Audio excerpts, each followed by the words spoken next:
So believe it or not, this is our 1-year anniversary of having this group this month. So some of you have been with us since the very beginning and some are newer faces, but this is our 1-year anniversary. So I don't usually do this, but I would really, really love if you have any feedback for me, if you could fill out this little survey and give it to me at the end. I would love to continue to grow this group and make it bigger and better.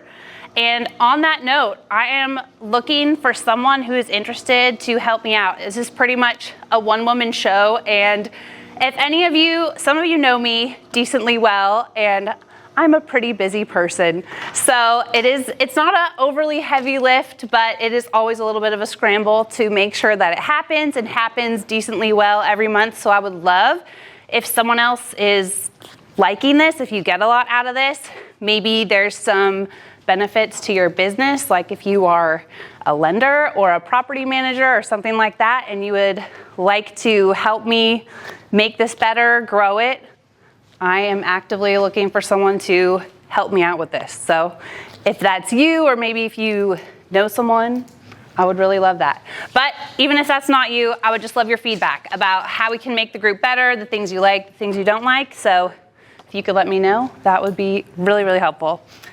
We have an amazing speaker today. Shelby is going to tell us all about how to grow a short-term rental business. But before we get into Shelby's presentation, as some of you know, it's always helpful to go around the room, do a quick introduction, and see who's sitting in the room, all the different real estate focus that we have here. So I'll start it off. I'm Maura McGraw. I've been full-time in real estate since 2018, doing flips, rental. I've done a little bit of everything. Focus right now is flips, rent to own, and I have an investor-focused real estate agent team here. I'm obsessed with real estate. I'll let you go, Shelby. Hi, I'm Shelby. I am also very obsessed with real estate. I love it. I am not all into the agency side of it as Maura is, but we have a long-term rental that's about to be converted into a co-living space we're excited about, and then we do have short-term rentals as well. So we are looking to just grow our portfolio with short-term rentals, and we're also looking into some small businesses as well. So that's me.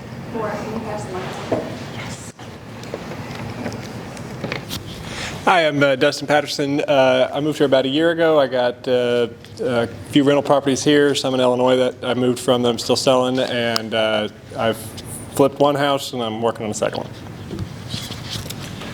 I'm Sam Jeffcoat, and I'm a commercial banker here with Bryant Bank. I've had experience doing multifamily as well as a lot of investor financing and just looking for opportunities to finance property. I'm Evan Templeton with TCI Property Group. We primarily fix and flip. We do about a dozen, 12 to 15 a year, and are always looking for more. So if you have anything, I'd love to talk to you about it. I do have my real estate license with the EXP too. That helps us a little bit, but finding deals is way more fun than listing them. So. Robert Nelson, Trinity Capital Ventures, private money lender. Stephen Laggery, fix and flipper, and also rent to own. Hey, I'm Josh Yon. I'm the owner-operator of True Builders, LLC. I'm actually based out of Birmingham, and I'm probably going to be relocating down here in the next year or so. I've spent the last decade up there working for about a dozen national investment groups, hedge funds, you name it. To date, we've done about 540 single-family home flips, and looking to meet some of you guys. Thank you. Hey, I'm Taylor Harvell. I am with Windstone Private Lending. We actually got a little flyer on the back. We're a sponsor today, so if you want to check it out, if you got any questions for me afterwards, just let me know. I'm Michael Maxey. I'm with Revitalize Realty. We are a full-service property management company with a focus on long-term rentals. We have over 300 plus properties between Mobile and Baldwin County under our management, and we're looking to grow. We're also a licensed home builder, and we help investors find deals, and we can actually renovate them for you to get them rent ready without overdoing them. Just kind of be a one-stop shop for you. So, I'm Dana Lee. I just do a little bit of investing. I'm retired and just kind of fill some of my time with some real estate investing. And I'm here to meet people and learn. I'm Debbie Lee. I'm with Bellator Real Estate. I've been in real estate since 2007 and done a little bit of every realm of real estate you can imagine. Hi, I'm Rob Schell. I'm with Innovate Real Estate. I'm a tax advisor and consultant for commercial real estate. We work with 7 different tax service companies nationally. I represent about 12 different service offerings, so anything from small, long-term, short-term rental houses all the way up to the biggest towers in America. Thanks, Rob Schell. My name is Marco Toledo. I'm with eXp Realty, an investor. And also interested in fixing and flipping and burning and, investing in other companies or, stuff to generate. Love to get more information and continue learning. Hey, my name is Luisa Toledo. I am the owner for Magic Rats Cleaning. We have a lot experience in short-term rentals, vacation rentals, all to the type to the cleaning business. So let me know if you have questions. Thank you. Hey, good morning. Eric D'Souza. I'm a realtor with Keller Williams here in Daphne and also an investor. I'm just trying to learn and share information. I'm Kaylee. I'm with Princely Properties. We are an investment company. We do wholesales, fix and flips, kind of do a little bit of everything. I also just opened up my own personal real estate investment company with an Airbnb rental, and my husband has a soft wash company. So I'm looking to make some connections and see what we can do. Tabitha Emerson. I am in the process of getting my real estate license and just here to learn today as well. Hey everyone, Max Lappin. I am primarily in multifamily real estate. I am partnered in a little over 400 units. We own and manage them.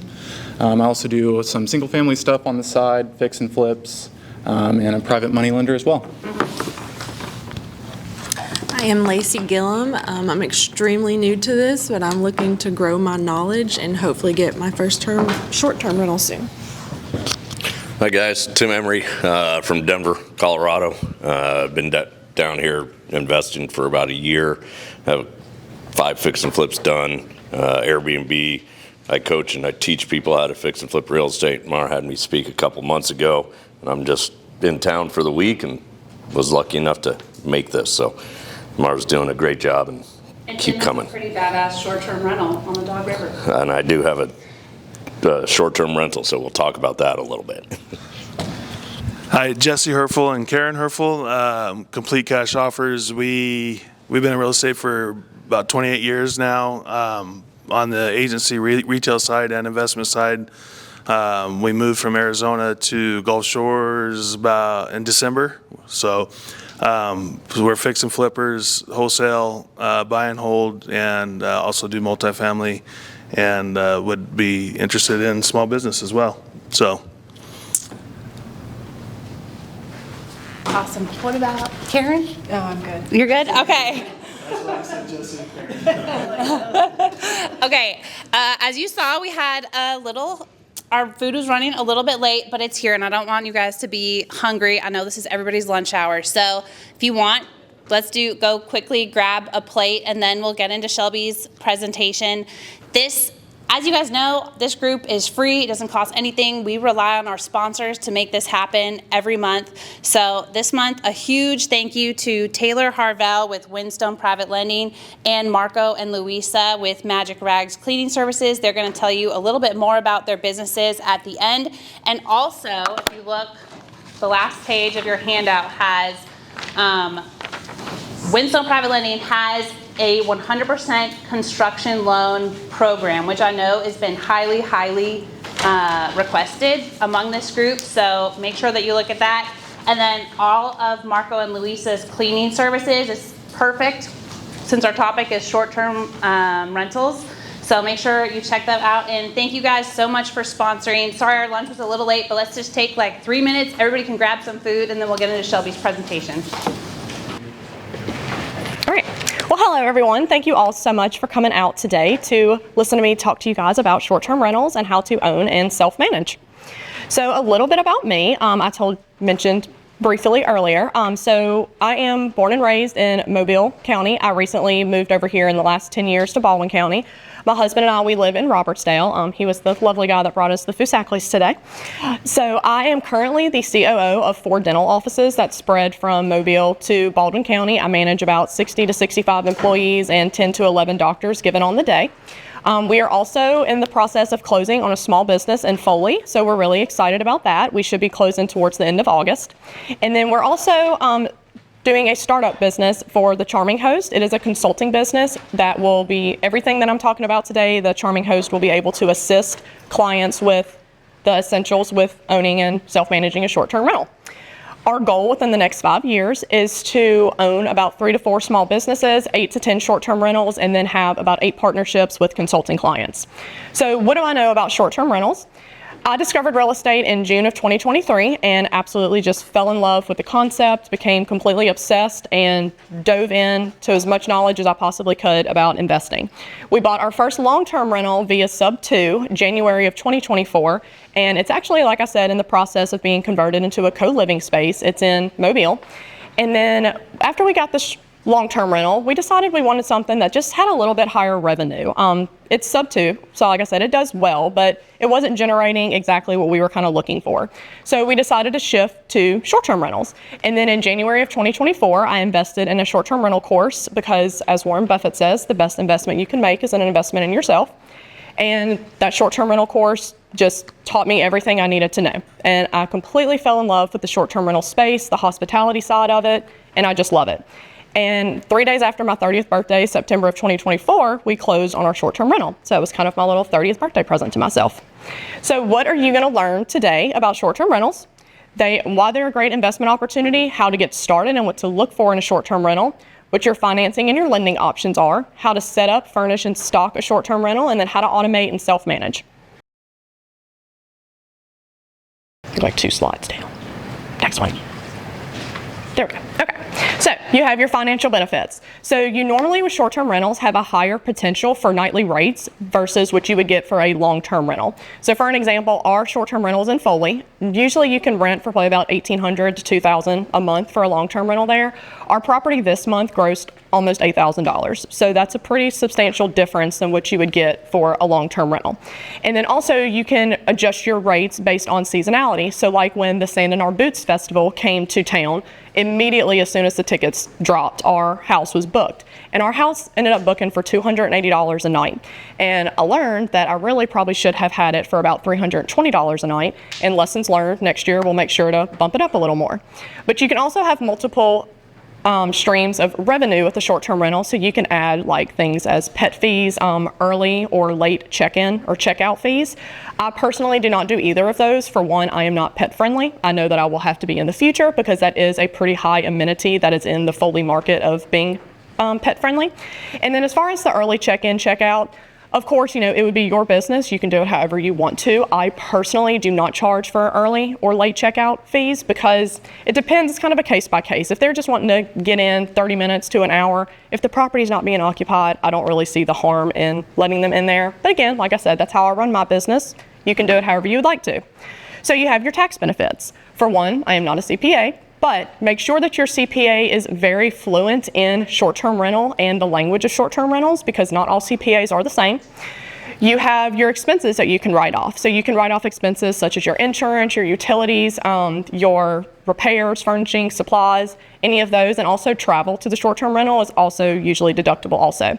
So you have your depreciation and your cost segregation. So Rob Shell, he is your cost seg guy. Definitely talk to him if you need to know any of the ins and outs of that. But those can also increase your tax savings. And then there's often benefits for people that still work at their W-2 job where they can have also more tax benefits whenever you own and operate your own short-term rental. So you have your property maintenance and your longevity. So usually with a long-term rental, you have your guests that are there for a year plus. Well, there's usually more wear and tear and strain because there's people there consistently. With a short-term rental, people are normally only there a few days to a week. And then also, because they're only there a few days to a week, you have your cleaners that are coming in, so you have more frequent cleaning being done at your house. If you have a long-term rental, if that tenant stays there for a year plus, depending on who your tenant is, that house may never get cleaned for the entire time that they're staying there. And then I also personally have 2 deep cleans done each year on our property as well. And then also having ongoing turnover means that when you have repairs or maintenance requests, those are also normally seen or kept on top of a little better, especially if your cleaner's doing their job, because they should be paying attention to those things to where they can report it back to you and you make sure you get those things taken care of more quickly versus a long-term tenant. They may not really feel like letting their property manager know. It's not their house. They don't really care. And so these things can go on forever. And then you may end up having a much bigger problem down the line. So you have your long-term wealth building. So the value of, especially in a vacation market, you normally have really great appreciation. So that's kind of a bonus with investing in long-terms as well. Your guests also pay down your mortgage while you build your equity. And then most often you have excess at the end of every month, so you're able to make additional payments towards your mortgage, which, as most of you know, that most of your interest is in the first 5 years of your mortgage. So if you're making those extra payments, and you're also saving on interest for the mortgage of your property as well. You also can have multiple exit options whenever you purchase a short-term rental. So you can sell it at a profit usually. Depending on the market, you could refinance or you could transition it into a midterm or a long-term rental. So in Foley, if I ever needed to, I would be able to convert that to a midterm rental because we have a hospital that's just a block down the road from our house, and then also a long-term rental. So I have multiple exit strategies with that one if for some reason short-term rentals were not able to be in Foley anymore. And also 60% of travelers actually prefer staying at an Airbnb over a hotel due to privacy, space, and just an overall better experience. Next slide. So when you're choosing your market and your short-term rental, there's some things to kind of look for. So you want to pay attention to your demand and your tourism. So what is bringing people to this market, whether it's a vacation market, whether you choose a market that's more in a city. What is bringing people in there? What is the proximity to restaurants, entertainment, amusement parks? How far is the biggest city, the biggest airport? My rule of thumb is I normally want to look for markets that are near at least an hour of the biggest city or an airport. And then also what festivals, what conferences, sports events, concerts are coming to that market that are going to bring guests to stay at your house. So your profit metrics. Whenever you're looking for a short-term rental and trying to decide on which market you want to go into, you want to look at the average daily rate and what your occupancy is. So that usually gives you a good baseline on your revenue potential. So the way you can kind of get a bird's eye view of what that would look like for each market before you take a deeper dive in, you can go to websites such as like AirDNA. They have really great data. It used to be free. I have not done any new market research in a while, but I believe there may be a small fee now, but even if so, it's still worth it for you to get, like I said, a kind of a bird's eye view on the market that you're potentially going to be going into to see what it looks like there. And then also just kind of a side note, I know it can be a little overwhelming when you're looking at markets, especially because AirDNA, they want to come out with like the top 10 markets to invest in for short-term rentals every year. And normally all your big vacation markets are on that list. Well, just you want to pay attention and making sure that whenever you are looking at those lists, make sure that you are familiar with them. So like for an example, the Smokies is normally like the first ones that are on that list.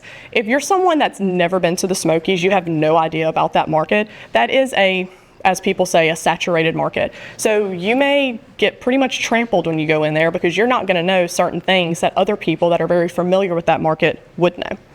And then also be very familiar with the high and low season. So a lot of times with short-term rentals, a lot of markets are not just all year round where you're getting a lot of guests coming in.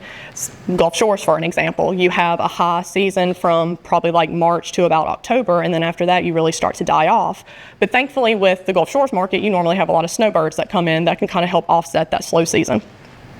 And then your regulations and your zoning. So regulations and zoning, this can completely kill your short-term rental if you do not do your due diligence. Make sure that you are calling your county, your city, making sure what are their regulations on short-term rentals. So for an example, I was originally going to invest in Mobile. Mobile is extremely strict for short-term rentals. I ended up calling the county, just kind of asking questions, and I ended up asking her, I was like, just to be really, blunt, are y'all essentially trying to get rid of short-term rentals? And she said that yes, that is the goal. They do not want short-term rentals in Mobile. So that's why they make them so restrictive. So for me, I was not comfortable in investing in a market that is already that strict on short-term rentals.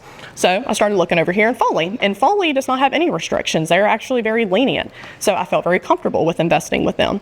And then also a lot of markets will have caps on how many short-term rentals they allow in each year. So just make sure, again, you're doing your due diligence and asking the right questions whenever you're doing your research. So what operating costs did you kind of look into having, and then also make sure you are adding those into your numbers whenever you're running your numbers? You want to pay attention to your property taxes. So property taxes and insurance can, again, kill your deal if you don't make sure you're adding those numbers in correctly.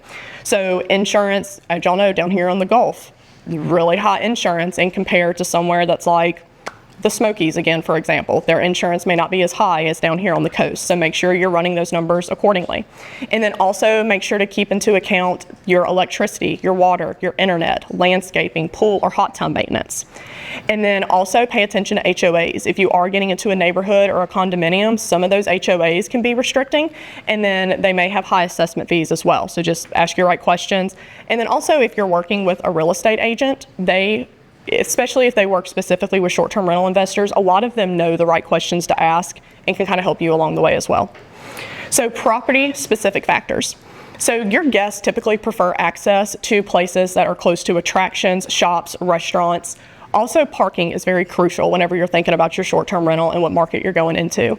So example, if you buy a 10-bedroom beach house down at the Gulf and they only allow for a one-car parking, you're going to have issues with that at some point, because most guests are not all traveling in one car if they're staying at a 10-bedroom house. So make sure you're either getting ahead of that, one step ahead, and know a solution to give your guests on a parking situation, or I would probably look for a different property. I'm sorry, lost my place here. Also, make sure that you are paying attention to your property size and the layout of the house. Different property sizes and layouts do better in different markets. So also, for an example, I'm gonna keep using the Smokies as an example because that is, I feel like, the main market that people say is saturated. But I personally do not believe that markets get saturated. I believe that bedroom counts get saturated. So the Smokies, for an example, a lot of people that purchase in that market, they are buying 3 to 5 bedroom cabins to sleep these big groups of people. That's a very kind of saturated bedroom count, but I know a lot of investors that would buy a studio to a 1-bedroom in those markets any day, because those do very well, and it's also a different guest avatar that you're focusing towards. You also want to make sure that your amenities at a minimum mirror, do not stand above your competition. So you want to make sure that those amenities are things such as your hot tubs, pools, views, game rooms, if you're pet friendly. And then also privacy, having a nice fenced-in backyard that can really increase bookings as well. And then with your competition. So with your competition, you want to kind of think about, I don't know how many people in here are familiar with Avery Carl with the short-term shop, but she is like my idol. I would love to meet her one day. She is very knowledgeable in the short-term rental space. She has 2 books. Like I said, she has a podcast. And then she also is the CEO and owner of the short-term shop, which has multiple agencies throughout the United States, but they focus specifically on investors that are buying and selling short-term rentals. So she's really great. But she, I'm sorry. Okay. Make sure that your competition also has great photos. So what do their photos look like? Does it look like that their next door neighbor that has a photography business, as a side gig, took their photos? Because there is a difference in somebody just taking the pictures and somebody that knows what they're doing in the short-term space takes those pictures. They will set your property up a lot better to really give you those just pop pictures that you need that are going to catch your guest attention. So make sure that you are doing that. And then also, what is their listing look like? Is their verbiage just look like a big massive paragraph that nobody's going to read through, or does it have blocks in it that's really easy for you to kind of know what all the house offers and what the amenities are? And then also, how are they presenting their home? And then also, what do their reviews look like? I've learned a lot from the reviews just by reading through the top competitors in the area and what the guests are saying. And then just a little tidbit, you can actually take all of those reviews and throw them in the ChatGPT and ask ChatGPT to tell you what the most complaints and what people are most complaining about and most excited about, and kind of give you an idea too, so you can know to go in and make your property stand out from what most people are complaining about. or saying they're most excited about. And then also, who's hosting those properties in the area? Is it private hosts or is it property management companies? Because most oftentimes, not to offend any property managers in here, but most oftentimes vacation property managers, they don't really go above and beyond or care about your property the way you do or the way a private host would. So that also can kind of let you know what type of competition you're looking at in the area. And then what is your goal and your lifestyle whenever you are looking at your market? Are you planning to visit this property? Do you mostly care about the cash flow? Is it the appreciation, the taxes? Like, what are you looking for when you're investing in a short-term rental? Because all of those different factors are going to determine on which market may be best for you. And then, are you hiring a property manager or are you planning to self-manage? Because if you are planning to hire a property manager, you need to go ahead and include about 18 to 25% of commission on top of your gross revenue that property manager or consultant like myself is going to be taking for doing these services. And then some markets even charge 30% for a property manager. And yes, you can self-manage and automate everything by investing out of state. Chance and I will definitely invest out of state in the near future, and I have all intentions of self-managing all of our properties. Next slide. So what are your financing and lending options whenever you are looking for a short-term rental? So you have your conventional mortgage. So conventional mortgage is normally, you have some lower interest rates. You usually have a down payment from about 15 to 25%, and then most lenders' approval are going to base it upon your personal income, not the rental's income. You also have your second home loan option. So normally down payment is less of about 10%. Sometimes the interest rates are better than investment properties. And then the approval normally depends on your debt to income ratio and usually have to fall in place with the second home criteria. So you can also do a DSCR loan, which is a debt service coverage ratio loan. This is the loan that we actually have on our house in Foley. The loan is actually, the interest rates are a little bit higher with these because it is a little more riskier. The approval is based upon the rental income, not your personal income. Your down payment is usually about 20 to 25%, and then there is normally about a 1 to 5 year penalty if you try to refinance this loan that they'll get you on. So just make sure you are very much doing your due diligence on your terms to where you know what you're looking at and how quickly you can refinance out of them. So you can use a HELOC to help with your down payment or to furnish the property. Make sure that you're very knowledgeable about a HELOC and how it works. HELOC is normally taking the equity out of your primary residence, and if you default, it can affect your primary residence. So again, make sure you are doing your homework and you know exactly how that works and where your risk tolerance is there.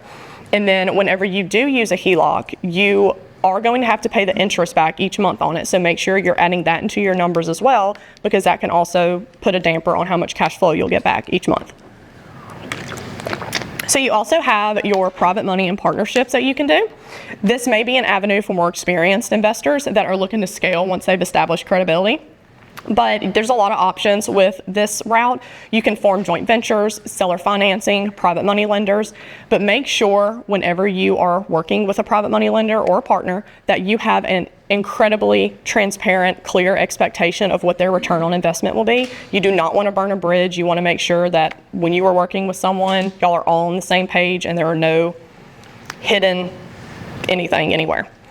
So how to set up your short-term rental. Next slide. So you have your legal and your admin. So you want to make sure that all your business license, your for the county and the city are all taken care of. Make sure you register for local taxes if applicable. That depends on some different cities and counties. And choose your tax structure. Again, make sure you get with your CPA on that. And then make sure you get all of your utilities set up. So your internet, the fastest Wi-Fi you can possibly have, because your guests are going to want the fastest Wi-Fi. And then make sure you have your trash service set up. If you are in a market such as the beach, there's also service you can get set up for like your trash can, because you don't want to have your guests pulling your trash can back and forth from the road to your house. And a lot of times in those type of markets, there are HOAs where they make you as soon as the trash runs, they want your can pulled back up, and if it's not, then you get a fine. But again, you don't want to ask your guests to do that. So there are services that they literally come by after the trash runs and they bring your trash can right back up to the house for you. And then also make sure that you have landscaping, pool maintenance, anything like that all in place. Also, prior to this part, when you are choosing your market, you should have already started interviewing cleaners and handymen, because you want to make sure that you have that set in place before you go further into that market. If you do choose a market that's more rural, for example, they may not have a lot of cleaners or a lot of handymen. So if your first cleaner that you interviewed, they get sick, they have an emergency, something happens, or they're just not doing that great of a job, who do you have to fall back on? Because the person that's going to fall back on is you, and if you live 5 hours away, well, that's not really going to work, and then what's going to happen to your short-term rental? So always have a first and a second option in place. I personally, from most people that I've talked to, have always had to fire their first cleaner. I had to fire my first cleaner. I have a second one now. She's been doing wonderful, but it's just, I don't know, it's just part of it. And then make sure you have your short-term rental insurance policy in place. And I'm not just talking about your homeowners or your landlord coverage. You need to make sure that you have short-term rental specific insurance. Proper and Steadily are both really great insurances to cover your short-term rental. And then I would make sure, especially if you decide to invest somewhere that may have higher, like if we decide to invest in the Gulf, you want to make sure that you probably are getting a quote separately for your wind coverage, just because that is such an astronomical amount down here. And normally, Proper and Steadily, they give you much higher rates for wind versus a more local person. So you can shop on those options and they'll work with you there. You can also do Wavo and Safely. Those are two companies that have options for guest claim damages and also give you a little extra cushion for property damage as well. And normally they're pretty cheap. So they'll charge you like about $8 to $16 a night depending on whichever policy you choose, but you can normally charge that back to the guest. So it's no and nothing out of your pocket necessarily. So how do you design and furnish your short-term rental space? So again, I'm going to go back to Avery Carl. Her famous lines is you want cute, you want clean, and you want cozy. So that's something that I try to stick with whenever I'm thinking about the design and the furnishing. You can hire an interior designer, or you can do it yourself and get your inspiration from Pinterest, Instagram. There's so many accounts on Instagram that's pretty much all they do is just design short-term rentals. So you can get a lot of inspo from there. And think about your guest avatar. So who is coming to your market? Who is going to be staying at your house? So for us, for an example, we're in Foley. Most people are coming to the Foley Sportsplex, or they're coming to see family. So it's usually families that are coming to stay at our house. So we took that into account whenever we were designing and furnishing our short-term rental. And then focus on the kitchens and the bathrooms. So add in a little fresh paint, some lighting and modern fixtures that will really brighten up the space. And then make sure you replace any carpet with not more carpet, because you're going to end up having to replace that too. So just get rid of carpet altogether. And then make sure you're using large art. Have your accent walls with pops of color. Make sure that your short-term rental, when someone is scrolling on Airbnb, yours stands apart. Yours makes them stop and scroll and look at your property. And then also there's algorithms within Airbnb and Vrbo. Normally your property will stay to the top. If you have someone on your listing, I want to say for 15 minutes or more, that keeps your property staying towards the top, along with a lot of other things you can do to play with the algorithm. Also avoid mixing too many styles. You want to have a steady balance throughout the home. Do not furnish your entire property with Facebook Marketplace. You do not want your property looking like your 90-year-old grandma's house. And if you furnish the entire thing with Facebook Marketplace, it most likely will. I'm not saying that you can't have pieces of Facebook Marketplace items in there. You definitely can, but like your beds, your seating, anything that needs to be durable, good quality furniture, you need to spend the money on and make sure that you are getting good quality furniture. Your guest will tell you if your couch is extremely uncomfortable or your beds suck, and you do not want them to tell you that in a review. And then comfort sells and leads to better reviews. So make sure you're focusing on the comfort of the beds. Make sure you have memory foam. You have choices of hard and soft pillows. You have multiple blankets for them to choose from. Comfort sells and leads to better reviews, and we have multiple reviews on our short-term rental talking about how comfortable our beds are. So you want to make sure you have a fully stocked coffee bar. That is an absolute non-negotiable. No matter what market you're in, it doesn't matter what size property you have, you should always have a fully stocked coffee and tea bar.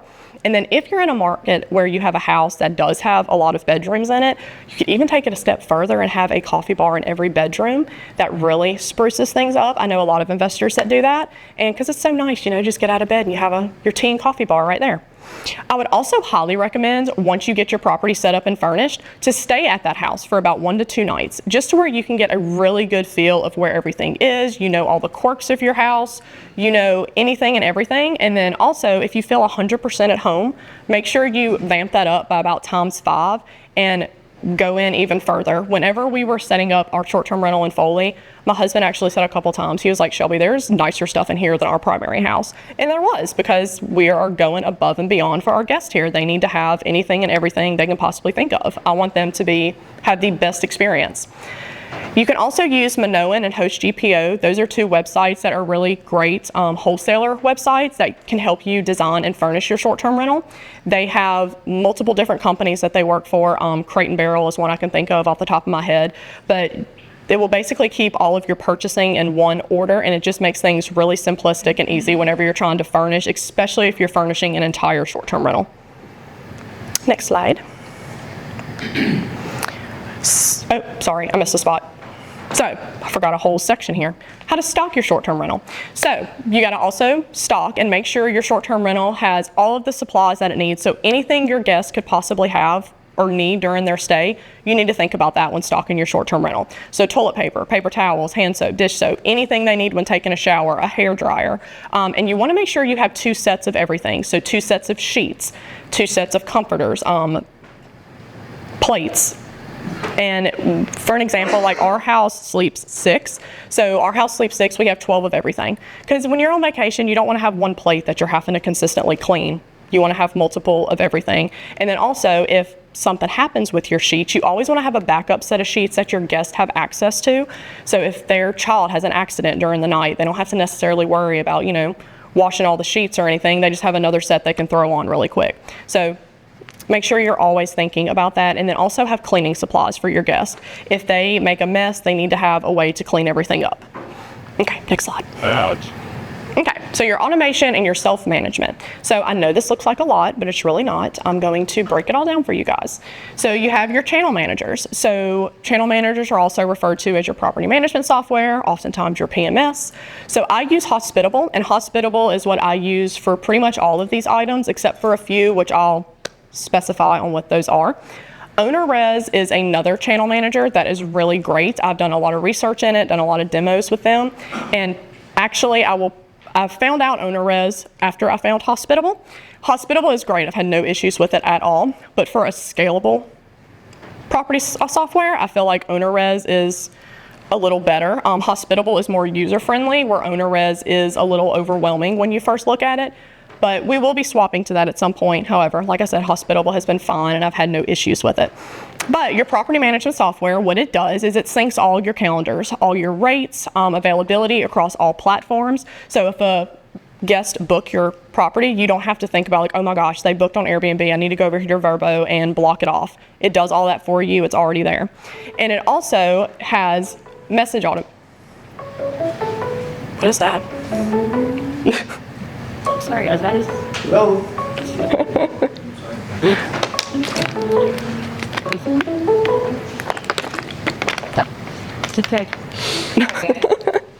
So it also has message automation. So you don't have to worry about whenever a guest checks in, like, oh, I need to type out this long check-in message. I need to give them all the check-in instructions. Like, you don't have to do any of that. All of it is self-automated. You have all your messages already in there. You have the time that you want it to be sent.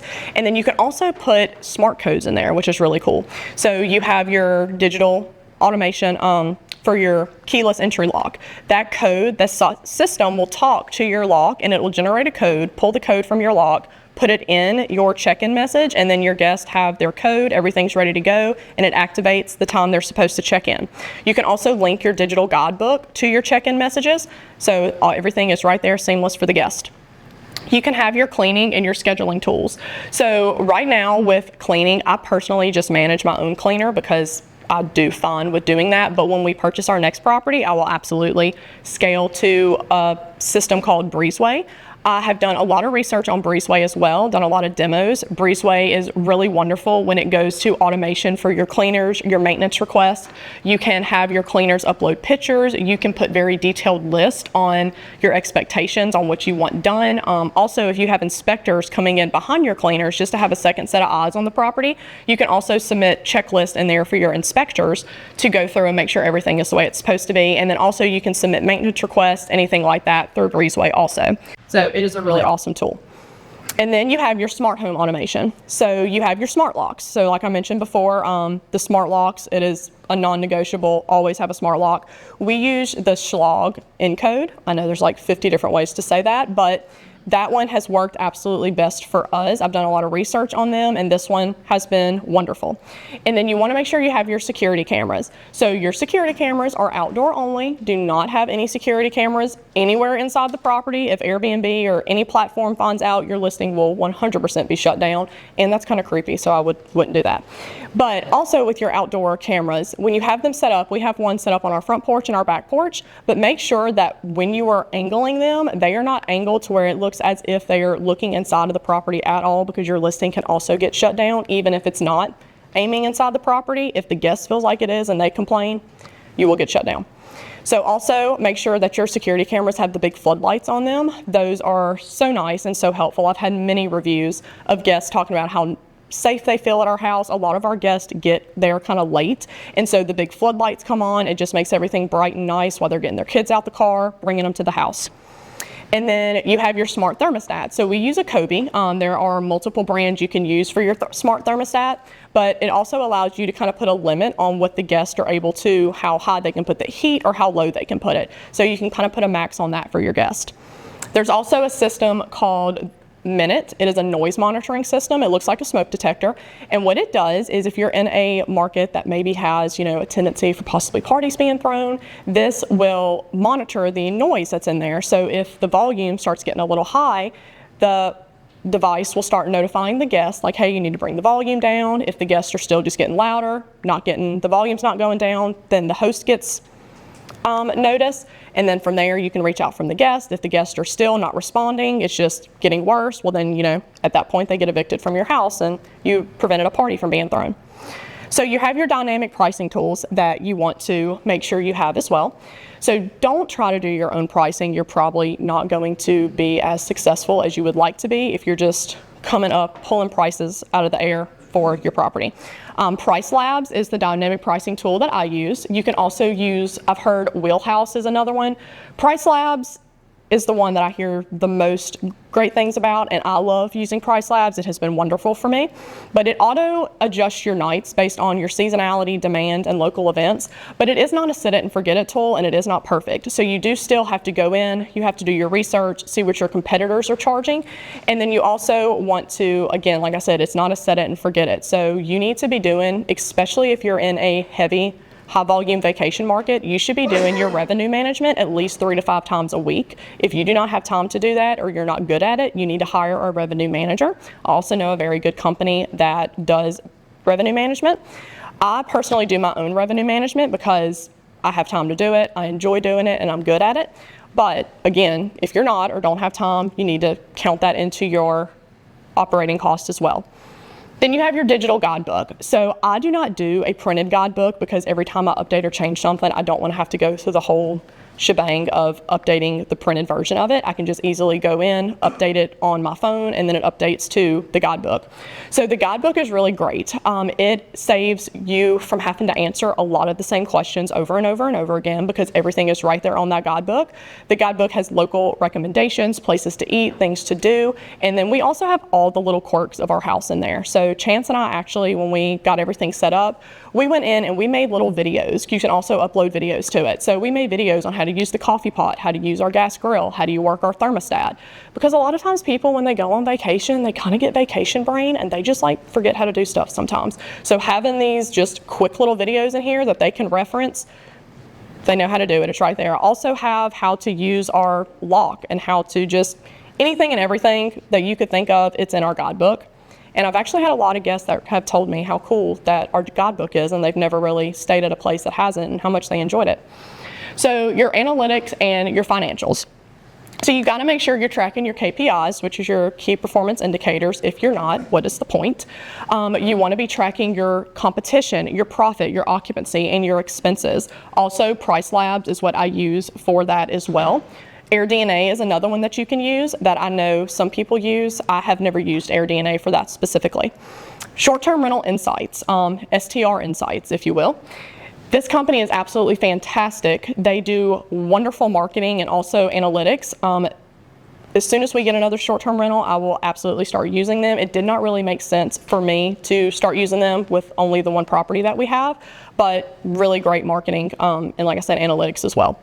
You can also use Baselane for your banking. I use Baselane. Baselane has been great for me with long-term and short-term rentals. Stessa is another one that I've used in the past. Stessa was okay. I feel like it's good for maybe someone brand new, but Baselane is just as great. And then you can also use QuickBooks. There's multiple softwares out there that you can use. Baselane has been absolutely wonderful. I love it. So your review automation. You always, no matter good, bad, want to respond to your reviews, because you're not responding necessarily for the guests that left their review, but more so for your future guest. So whenever you get a 4-star review, which you will inevitably at some point. I remember my first 4-star, it definitely hurt my feelings, but it was okay. I still responded with class and professionalism, and it has not hurt me at all. That 4-star review, I don't think people don't even think twice about it, because for one, her review wasn't negative necessarily. And then I responded very well, and I made sure to address the things that she said so the future guests know that I took constructive criticism on what she said, and I did what I had to do to get that complaint resolved. And then Hospitable also will automatically pretty much type up your response to your review. So as soon as a guest leaves your review, Hospitable already has a response generated for you to respond back. I normally go on there and put my own little touch on it because it does sound a little AI-ish whenever it does it. So I put my own little spin, and then it's right there, but it pretty much has the whole thing typed out for you. And then you can also set up your direct booking websites. So direct booking websites are also something you can do through Hospitable or OwnerRez. So we did ours through Hospitable. And direct booking is a really great tool to use. For one, I'm not sure if y'all are really aware, but if you're a guest booking on Airbnb, you're normally paying about 15% in fees. And then if you are a host on Airbnb, you're paying 3% in fees. And Vrbo, you're paying 8% in fees. So whenever you set up your direct booking website, you have this really phenomenal platform that is all yours, and you're not having to you're not being charged fees, and your guests aren't being charged fees. So it's a really great marketing tool that can bring guests right back to you every single time they want to stay. So we actually have set up in our property a big, I got it from Vistaprint, but it's just like very nice, clean looking canvas that has, thank you so much for staying with us. If you want to come back and save on fees, please scan this QR code and book direct with us. And you can also, with the short-term rental insights that I was talking about, you can set up marketing and funnels to where you can talk directly with your guests and collect emails to where you can have them coming right back. And if you're in a vacation market of people that come to this vacation market yearly, well then whenever they leave, you send them an email like, hey, thank you so much for staying. If you book with us within the next 48 hours, save 10% on your next stay. And then that gives them a window and kind of a deadline for them like, oh yeah, let me go ahead and book next year's trip. And then you have a guest that's coming back every single year to stay with you because you have just, had such a great, they've had such a great experience staying with you. So yeah, you can do all that with direct booking. Direct booking has a lot of really cool stuff with that. And then that is everything that I have. So if anyone has questions or anything at all, I'd be happy to answer. Yeah. How do you cancel? How do you do your cancellations? What do you allow, I should say? I actually kind of go back and forth on that. So that's also a way to kind of shock the algorithm, is changing your cancellation policy. So I've gone from strict, actually was on moderate for a few weeks, and then I went to firm. But normally with my guests, I haven't had that many cancellations. I've had probably about maybe 4. And a couple of them, whenever I did have the more strict policy, I told them, whenever they canceled, that if I'm able to rebook the night, I would be happy to give them a refund. But if not, then, I would be keeping the amount. And then some of them, if it's a weekend, my weekends always book. So I normally will give them refunds on the weekends, and they always book right back. So it's just kind of whatever you feel like you would like to do there. And your house in Foley, is it like on the water, or is it just? It is in the heart of downtown Foley. So it's the old downtown. You can walk to pretty much anything. So that has been a really great amenity with our property, is that we are just walking distance to pretty much anything down there. Pues esto. What did you get 4-star? How did you get 4-star? Well, this lady, so it was 100% my fault. It was whenever it was getting really, really cold.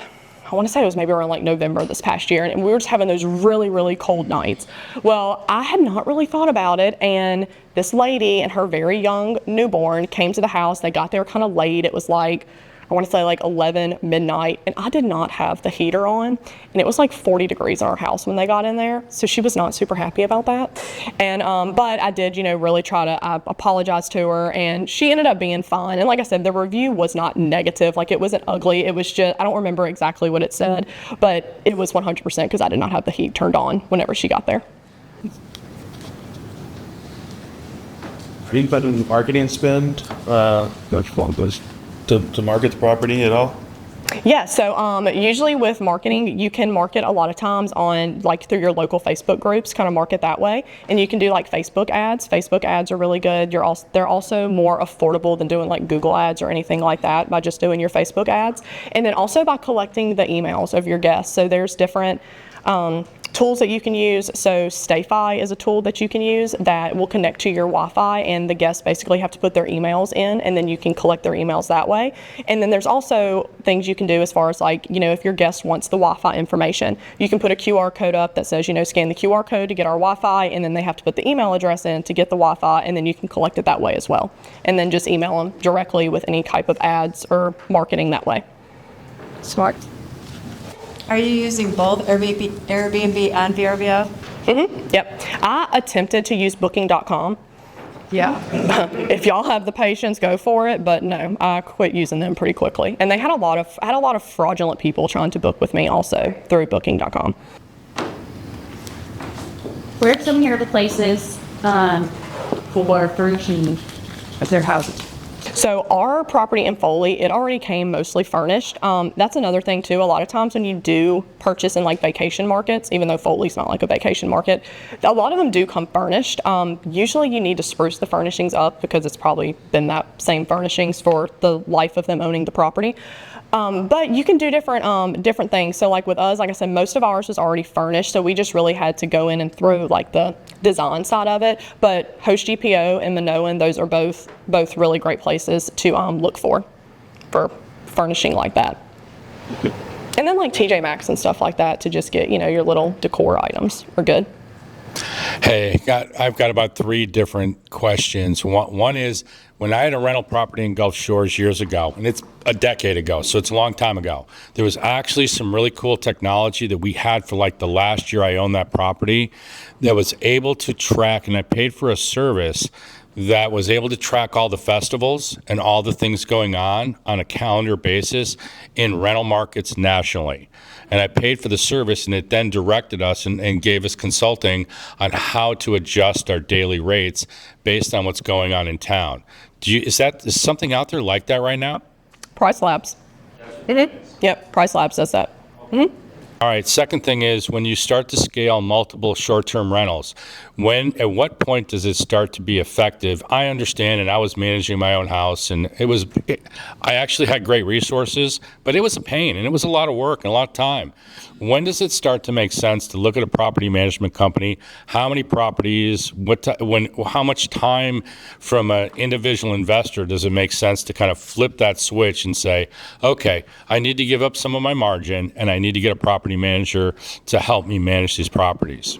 So I would personally never get a property manager. I would more so look down the VA route of having VAs help assist me with the day-to-day things as far as like communication, managing the cleaners, things like that, because then that's saving you a ton of your margin, because those VAs, depending on where you get them from, you're paying them like usually $6 to $10 an hour versus a property manager, you're paying like 18 to 25%. So as long as you train your VAs and you have really great systems in place, they do a really great job as far as helping take off the day-to-day whenever you do start to get to that scalable point. Okay, and now I'm going to get technical and in the weeds with what I do. Are you familiar that that individuals, and you have a W-2 job, so it's a little bit challenging to qualify as a real estate professional to be able to get the full bang for the buck for cost segregation. So there are some loopholes in the tax code. You need to be able to apply 200 hours a year for short-term rental, and it only works for short-term rental. It doesn't work for long-term rental, but you need to do it per property. And if you hire, I'm working with a property management company in Destin right now to figure out the formula on how they can divide up aspects of property management responsibilities by still keeping the owner in the loop and having them legally be partially materially involved in the property and the management of the property, and there's like a shared resource. So I'm throwing that out there. There's something that there's some tax benefits that individuals need to know that it's a 200-hour-a-year minimum, which is like less than 4 hours a week. It's not that big a deal, but it needs to be documented, and you need to be able to formalize it with your CPA so that they'll be more comfortable with you taking on real estate professional status and being able to, what it would do in your world is it takes on your W-2 income and all of your income from your W-2 job and all the income, the passive income coming off the rental income gets combined, and you can deduct the whole amount. Versus if you didn't qualify for real estate professional and you own short-term rentals, then you do cost segregation, it's only passive income. So all your deductions are flowed through just on the income, rental income coming off the property. So just kind of a thing to watch out for. See, I told y'all Rob Shell, he's your guy with any of that stuff. He knows. Tax guru. Yep. I'm sorry, just a follow-up question on that for the real estate professional status. Is that 200 hours per short-term rental if you already qualify as a real estate professional? No. Okay, so if you already qualify, you're good. If you're a real estate professional, it's 750 hours a year, but there is a loophole, and there's about 7 different criteria. If you can check one of the boxes, you're good to go. The biggest one, the easiest one to check, and the most valid one that your CPA is going to let you become and feel comfortable filing the taxes for you as a real estate professional is the 200 hours per property. Yep. So that's obviously becomes an issue when you got 10 properties. That's right. But at that point in time, if you have a W-2 job and you have 10 properties, chances are you probably qualify for 750 hours anyway. That's right. Document for the IRS. Yep. Audits don't happen often. Honestly to God, there's really not an IRS right now. You wouldn't believe it. There is no IRS. It's absolutely ridiculous. Yeah. So, but you just got to be protecting yourself just in case. Gotcha. Okay. Thank you.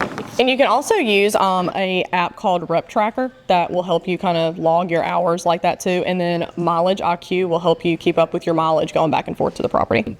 What does Rent Tracker do? Rep Tracker, it just helps you like log your hours to where you're documenting the hours that you're spending on the property. Okay. REP, Rep? Mm-hmm. Rep Tracker, yep. I had to look it up because I was like, which one is it? Have you looked into Guesty as well? I have looked into Guesty a little bit, but I ended up deciding to go with Hospitable. But I do know people that use Guesty, and I haven't heard like negative things about it per se. I use it. Yeah. That's pretty good. Mm-hmm. Yeah, I have a friend that actually is investing over in the Beaver Lake area in Arkansas, and he's using Guesty too. So. I think all those services, all these services you've talked about really combine everything in one place. Then you can manage it. Yeah, it makes it a lot simple. Really simple for sure. Any other questions? Well, okay, first, thank you so much, Shelby. I know this was a highly, highly requested topic. So,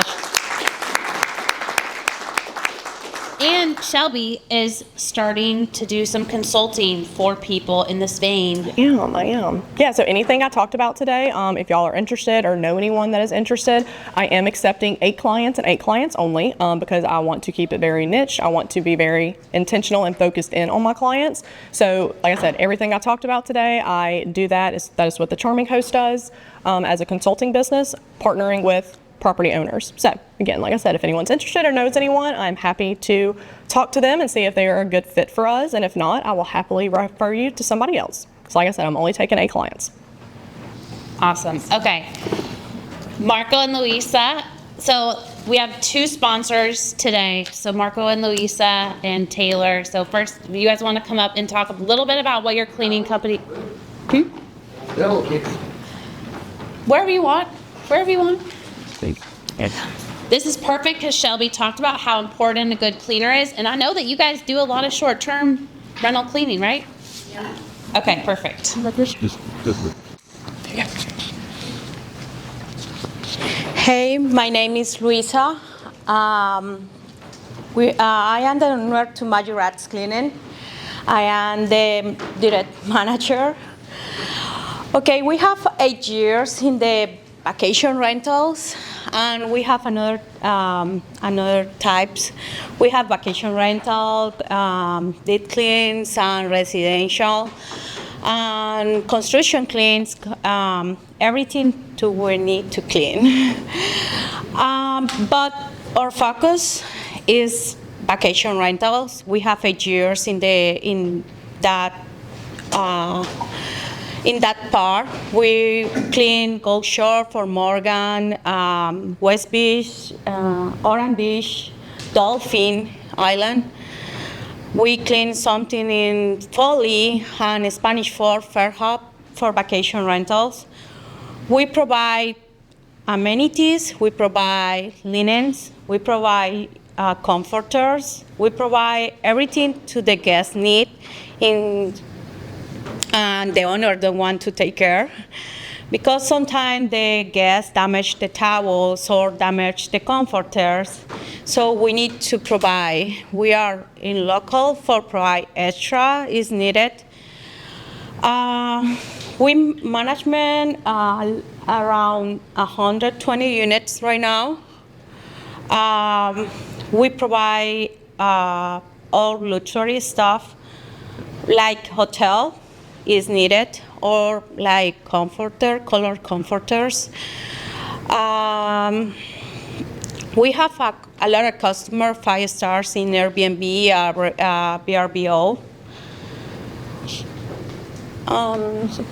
You want again? I'm very proud of my wife. She's done a good job. She's really. I mean, you guys better clap right now for me. Okay, I'm speaking English. I'm from Colombia. I'm speaking Spanish, so that's No, she's really been able to, attract a lot of clients, and now a lot of management companies we work with. We have about 4 companies that we're working with: Lucky Bird, Bender Realty, Coastal View. But I have the owners. But now, sometimes those management, the clients for the management companies, they're like, you know what? Forget these management companies. I'm just gonna go with you guys. And so they'll go away, and we tell the management companies, hey guys, look, your guys are leaving you. I just want to let you know that, because out of respect, we're not trying to take their clients and go directly to them, but we tell them, hey, look, this is what's happening, and they're like, oh, well, thank you so much for letting us know. They try to get them back, but usually, they'll come directly to us, and we'll just work with them. We're familiar with Breezeway, with resort cleaning. We have she's been able to develop a Google map or a Google spreadsheet, a Google calendar that she works directly with her clients.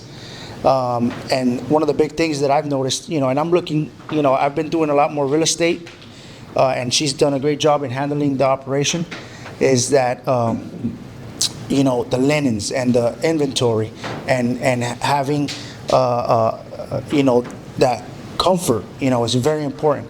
So we do triple sheeting. That's something that I've always liked about what she's offered, which makes it feel like a hotel kind of stay a little bit.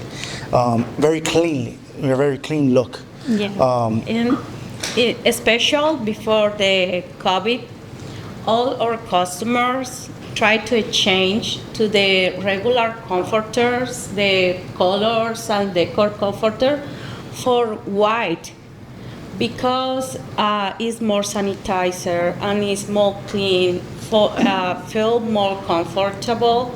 So that is our goal. Our goal is take the hands with the property manager or the owner for take a great experience to the guests.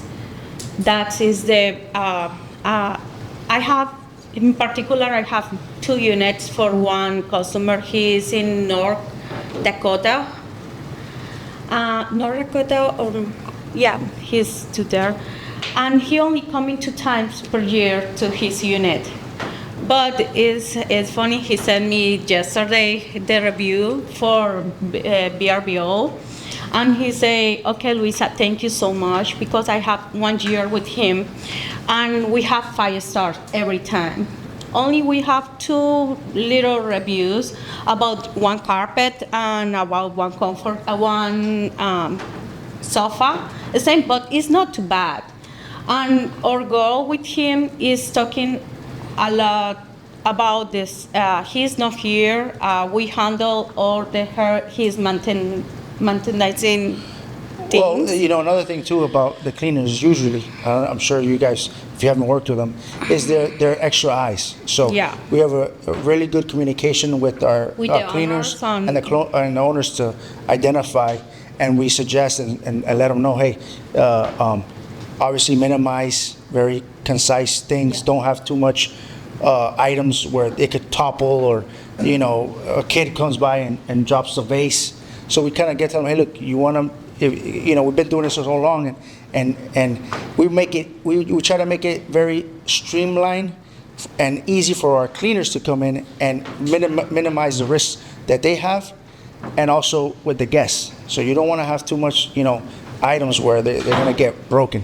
So she does a good job in letting the clients know how to make sure that they minimize those damages, and, you know, we are licensed and insured. Yeah. So if you need something, request about, you have question about the rentals, I have a lot of experience in that part, so let me know. Thank you. Thank you. Thank you guys so much. Here's Monty.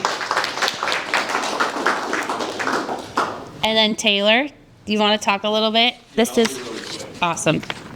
All